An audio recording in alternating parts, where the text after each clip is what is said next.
Today we are going to discuss about two topics, that is desertification and reclamation of degraded land. So let's start with the first topic, that is desertification. So name he suggest कर रहा है desertification. Desert क्या होते हैं? रेगिस्तान, जहाँ पे मिट्टी ही मिट्टी होती है, रेत ही रेत होता है. So desertification is a type of land degradation in which relatively dry area of land become more dry, typically losing its bodies of water as well as vegetation and wildlife. कि हमारे जो ये दोनों topic है जो हम आज discuss करने वाले हैं वो एक दूसरे से रिलेट करते हैं. डेजर्टिफिकेशन क्या है? एक काइंड ऑफ लैंड डिग्रेडेशन है. लैंड डिग्रेडेशन का मतलब क्या होता है कि लैंड की प्रोडक्टिविटी कम हो जाना, उसका यूजफुलनेस कम हो जाना. जब हमारी लैंड हमारे लिए यूजफुल नहीं रहती तो इसका मतलब क्या है? वो लैंड डिग्रेड हो गई है. और उसके पीछे एक रीजन क्या हो सकता है? उसका डेजर्टिफिकेशन हो जाना. डेजर्टिफिकेशन का मतलब क्या है कि वो कंप्लीटली किस में चेंज हो गई है? ड्राई एरिया में चेंज हो गई है, बिल्कुल सोइल और सैंड में चेंज हो गई है. उसमें बिल्कुल भी वाटर नहीं बचा, एब्जॉर्प्शन के लिए कुछ बचा नहीं. जो मॉइस्चर होता है एक लैंड के अंदर वो नहीं बचा, बिल्कुल ही हमारी क्या हो गया है? रेत बच गया है. उसको हम क्या बोलते हैं? डेजर्टिफिकेशन. जिसकी वजह से हम क्या करते हैं? वहां वेजिटेशन भी नहीं कर सकते. अगर आपने देखा हो तो रेगिस्तान में क्या होता है? बिल्कुल कोई ट्रीज, कोई प्लांट, कुछ नहीं पाया जाता. क्यों? बिकॉज ऑफ वो डेजर्टिफिकेशन. वहां पे हम कुछ ग्रो नहीं कर सकते, वहां पे हम अपनी फार्मिंग नहीं कर सकते हैं. सो वो वेजिटेशन के लिए यूजफुल नहीं है, वाइल्ड लाइफ के लिए यूजफुल नहीं है, बिकॉज वहां पानी रेयरली पाया जाता है, शेल्टर नहीं मिलता, तो वहां स्पीसीज भी नहीं पाए जाते. The process of becoming a desert, of making an area of land into a desert is desertification.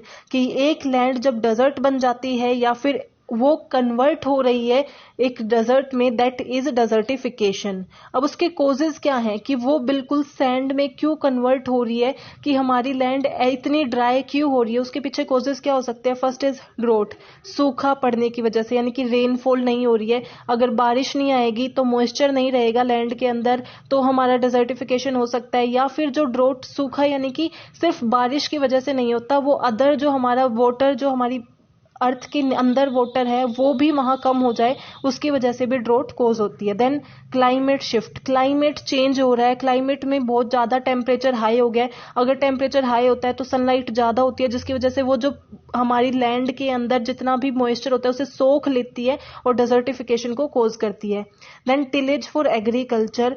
Agriculture में हम टिलेज का यूज कर रहे हैं, जुताई का यूज कर रहे हैं. एग्रीकल्चर में टिलेज मीन्स जुताई, यानी कि जो हम एग्रीकल्चर में कुछ ऐसी प्रैक्टिसेस यूज करते हैं या फिर कुछ ऐसे पेस्टिसाइड्स का यूज करते हैं जिसकी वजह से हमारी लैंड डिग्रेड होती है और उसका डेजर्टिफिकेशन हो जाता है. इसमें हमारे पेस्टिसाइड्स भी आते हैं कि हम अगर पेस्टिसाइड्स का यूज करें तो एक बार तो हमारी फसल जो है वो अच्छी होती है, नेक्स्ट टाइम उससे कम, एंड उसके बाद वो लैंड हमारी क्या बन जाती है? यूजलेस बन जाती है, या फिर उसमें जो उसकी प्रोडक्टिविटी है वो बहुत कम रह जाती है. ओवर ग्रेजिंग, यानी कि हमने ओवर ग्रेजिंग कराई है, जो हमारी वहां पे घास थी वो कवर बिल्कुल खत्म हो गया बिकॉज ऑफ ओवर ग्रेजिंग. यानी कि जो हमारे पशु होते हैं या फिर जो एनिमल्स होते हैं वो चारा जो खाते हैं उनकी हमने ओवर, यानी कि जितना ज्यादा वो खा, जितना एक लैंड दे सकती थी उससे ज्यादा ग्रेजिंग कराई है, बिल्कुल खाली करा लिया है उस लैंड को. सो वो डेजर्ट में चेंज हो जाएगी. डिफोरेस्टेशन, अगर हम कटिंग करते हैं, परमानेंट कटिंग करते हैं ट्रीज की, तो वहां पे क्या बच जाती है? सिर्फ मिट्टी बच जाती है, सिर्फ रेत बच जाता है, और वहां की वो सोइल है, क्योंकि हर एक रूट को हम क्या करते हैं? उखाड़ देते हैं, जिसकी वजह से जो एक स्ट्रेंथ होती है सोइल की वो खत्म हो जाती है. डेजर्टिफिकेशन वो कॉज करता है. कंस्ट्रक्शन मटेरियल, इंडस्ट्रीज वगैरह को बिल्डअप करते हैं, कंस्ट्रक्शन जो करते हैं उसकी वजह से भी हमारा क्या होता है? डेजर्टिफिकेशन कॉज होता है. And then poverty and over population. Poverty है तो इसका मतलब क्या? उसके लिए आप कुछ मीन्स ढूंढोगे कि हम कुछ ऐसा काम करना स्टार्ट कर दे जिसकी वजह से आपको एरिया चाहिएगा. ओवर पॉपुलेशन है, उसकी वजह से भी आपको क्या चाहिए? एरिया चाहिए. जितनी ज्यादा लार्ज पॉपुलेशन होगी उतना ही ज्यादा आपको रहने के लिए स्पेस चाहिएगा, काम करने के लिए स्पेस चाहिएगा, इंडस्ट्रीज के लिए स्पेस चाहिएगा. और उस स्पेस को आप कहाँ से लेके आओगे? पेड़ों को काट के लेके आओगे, उस एरिया को क्लीन करके, क्लियर करके लेके आओगे, जिसकी वजह से डेजर्टिफिकेशन होता है. माइग्रेशन एंड अर्बनाइजेशन, कि हम जो मॉडर्न मीन्स का यूज करते हैं, अर्बनाइजेशन का यूज करते हैं, टेक्नोलॉजी का यूज करते हैं, ये हमारी लैंड डिग्रेडेशन में इंपैक्ट करते हैं और उसकी वजह से हमारा क्या होता है? डेजर्टिफिकेशन होता है. सो ये हमारे क्या है? डिफरेंट कॉजेज हैं डेजर्टिफिकेशन के. अब हम उसे कैसे कंट्रोल कर सकते हैं, कैसे प्रिवेंट कर सकते हैं कि हमारी लैंड डिग्रेड ना हो, वो उसके अंदर मॉइस्चराइजर बना रहे. तो वो कैसे रहेगा कि वो उसके अंदर वो जो पानी की नमी है, मॉइस्टनेस है, वो बनी रहे. वो कैसे हो सकता है? कंट्रोल ओवर पॉपुलेशन ग्रोथ, कि सबसे पहले तो हमें पॉपुलेशन ग्रोथ को कंट्रोल करना पड़ेगा। अगर हमारी पॉपुलेशन इंक्रीज हो रही है, ओवर पॉपुलेशन है, तो ऑटोमेटिकली हमें रिक्वायरमेंट होगी स्पेस की, हम फिर उसको कंट्रोल नहीं कर पाएंगे। अगर हमें पॉपुलेशन को कंट्रोल कर लिया तभी हम क्या कर सकते हैं, उसका बेटर यूटिलाइजेशन कर सकते हैं स्पेस का। देन एग्रीकल्चरल प्रैक्टिसेस, कि एग्रीकल्चर में जो हम टिलेज का यूज करते हैं, पेस्टिसाइड्स का यूज करते हैं, या फिर अदर फार्मिंग टेक्निक का जो यूज करते हैं, टेक्नोलॉजी या मशीनरी का यूज करते हैं, उसको ऐसी प्रैक्टिसेस का यूज करना चाहिए जो मेंटेन्ड हो, जो हमारे जो एग्रीकल्चर है उसको माइंड में रख के हमने की हो, ताकि हमारी जो लैंड है वो डिग्रेड ना हो, उसकी प्रोडक्टिविटी में कोई भी कमी ना आए। Control and conservation of biodiversity, biodiversity बहुत इंपॉर्टेंट होती है अगर आप अपनी डेजर्टिफिकेशन के लिए रोकना चाहते हैं, बिकॉज बायोडाइवर्सिटी अपने साथ प्रिजर्व करके रखती है बाकी चीजों को भी। बायोडाइवर्सिटी वहीं रहती है जहां पे उन्हें फूड एंड शेल्टर अवेलेबल होगा। सो अगर बायोडाइवर्सिटी वहां है तो ऑटोमेटिकली वहां पे उनको उनकी मीन्स भी अवेलेबल होंगे। सो अगर हम अपनी कंट्रोल करते हैं, बायोडाइवर्सिटी को कंट्रोल करते हैं, कंजर्व करते हैं, तो हम अपनी लैंड को डिग्रेड होने से बचा सकते हैं। गवर्नमेंट प्लानिंग, गवर्नमेंट कुछ ऐसे मेजर्स ले जिससे डिफोरेस्टेशन को रोक सके, क्लियर कटिंग ऑफ ट्रीज को रोक सके, या फिर इंडस्ट्रीज कितना एमिट कर सकती है उन चीजों पे कंट्रोल करे। कैसी प्रैक्टिसेस हम यूज कर सकते हैं, जो बर्निंग की जाती है, जैसे पराली जलाने का जो केस है जिसकी वजह से भी डिग्रेडेशन हो सकती है। सो उन सब चीजों के लिए गवर्नमेंट कुछ प्लान करे। एंड रिफोरेस्टेशन तो होता ही है कि अगर हम रिफोरेस्टेशन करते हैं सो ऑटोमेटिकली डेजर्टिफिकेशन से हम क्या कर सकते हैं, कंट्रोल पा सकते हैं। दोबारा ट्रीज लगाना, उस लैंड को ऐसा बनाना, यूजेबल में कन्वर्ट करना। और उसके अलावा हम कैसे इसे डिग्रेडेड लैंड को या फिर जो डेजर्टिफिकेशन है उसे कन्वर्ट कर सकते हैं, वो हमारा किसके अंदर आता है, reclamation of degraded land. Degraded land एक ऐसी लैंड है जिसकी प्रोडक्टिविटी बहुत कम हो गई है या फिर बची ही नहीं बिकॉज ऑफ वेरियस रीजंस, और उनमें से एक रीजन क्या हो सकता है, डेजर्टिफिकेशन भी हो सकता है। सो अगर हमें डेजर्टिफिकेशन के लिए कंट्रोल मेजर्स कुछ तो हमने ये देख लिए कि ये होते हैं, उसके अलावा जो रिक्लेमेशन के लिए जितने भी मेजर्स होते हैं वो भी हम क्या कर सकते हैं, यूज कर सकते हैं। Land reclamation is an activity of making a land that is in poor condition suitable for farming or building on। ऐसी लैंड जो फिलहाल पुअर कंडीशन में है, जो हमारे लिए फिलहाल यूजलेस है, किसी यूज में नहीं आ रही, उसमें कुछ ऐसा करना, उस पर कुछ ऐसे सॉल्यूशंस करना जिसकी वजह से वो फार्मिंग के लिए, एग्रीकल्चर के लिए या फिर वहां इंडस्ट्रीज या बिल्डिंग को सेटअप करने के लिए यूजफुल हो जाए, उसको हम क्या बोलते हैं, रिक्लेमेशन ऑफ डिग्रेडेड लैंड। यानी कि डिग्रेडेड लैंड को ग्रेडेड लैंड में चेंज करना, कन्वर्ट करना, यूजलेस लैंड को एक यूजफुल लैंड में कन्वर्ट करने को ही हम क्या बोलते हैं, रिक्लेमेशन ऑफ डिग्रेडेड लैंड।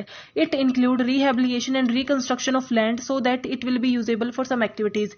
यानी कि लैंड को ऐसे चेंज करना कि उसे हम किसी एक्टिविटी के लिए यूज कर सके, ना कि वो खाली पड़ी रहे। The primary objective is to maximize the reduction of completely remove the negative impact of waste land to the surrounding land। यानी कि जो भी हमारी वेस्ट लैंड है, ऐसी लैंड है जो हमारे लिए फिलहाल बिल्कुल भी यूजफुल नहीं है, उसका इम्पैक्ट जो आसपास की लैंड है उस पर ना पड़े, इसकी वजह से हम क्या करते हैं, उसका रिक्लेमेशन करते हैं, उसे भी यूजफुल लैंड में क्रिएट करते हैं।